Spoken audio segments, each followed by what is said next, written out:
నమస్తే. కూటమి ప్రజాప్రతినిధులపై వ్యతిరేకత విషయంలో చర్యలకు సంబంధించి సీఎం చంద్రబాబు తర్జన భర్జన పడుతున్నట్టు తెలిసింది. ఇప్పటికే 80 మంది ప్రజాప్రతినిధులను పిలిచి నేరుగా మాట్లాడి గట్టిగా హెచ్చరించినట్లు విశ్వసనీయ వర్గాల సమాచారం. అయినప్పటికీ వారిలో ఎలాంటి మార్పు రాకపోవడంపై చంద్రబాబు తీవ్ర ఆగ్రహంతో పాటు ఆందోళనలో కూడా ఉన్నట్టు తెలుస్తోంది. అధికారంలోకి వచ్చిన ఏడాది తర్వాతైనా సూపర్ 6 హామీల్లో మెజారిటీ పథకాలు అమలు బాటపట్టాయి.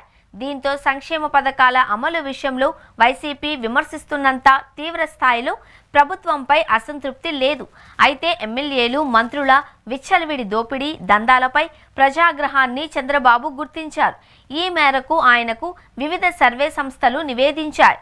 సూపర్ 6 పథకాల అమలు ప్రభుత్వానికి సానుకూలత తీసుకొస్తూ ఉన్నప్పటికీ ప్రజాప్రతినిధుల దోపిడీ పర్వం తీవ్ర వ్యతిరేకత తీసుకొస్తున్నట్టు చంద్రబాబుకు స్పష్టమైన నివేదిక అందింది.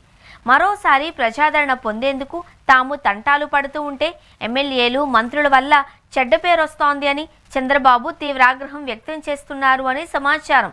దీంతో కట్టడికి ఏం చేయాలి అనే విషయంపై చంద్రబాబు తీవ్రంగా ఆలోచిస్తున్నారు అని తెలిసింది. ఇందులో భాగంగా తీవ్ర వ్యతిరేకత ఎదుర్కొంటున్న 10 మంది ఎమ్మెల్యేల విషయంలో కఠిన చర్యలు తీసుకోవడానికి కసరత్తు చేస్తున్నారు అని విశ్వసనీయ సమాచారం.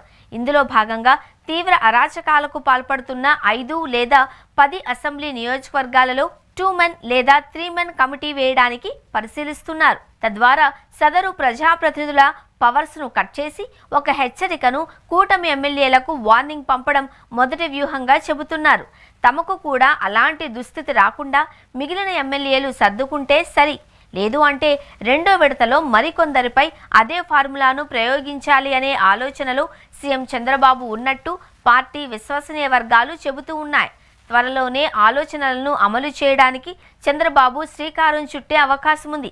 ఇప్పటికే 1-2 ఎమ్మెల్యేలు కొంతమంది మంత్రులను పిలిచి వారు చేసే అరాచకాలను వివరించి గట్టిగా హెచ్చరించినా ప్రయోజనం లేకపోవడాన్ని సీనియర్ నాయకులు గుర్తు చేస్తున్నారు.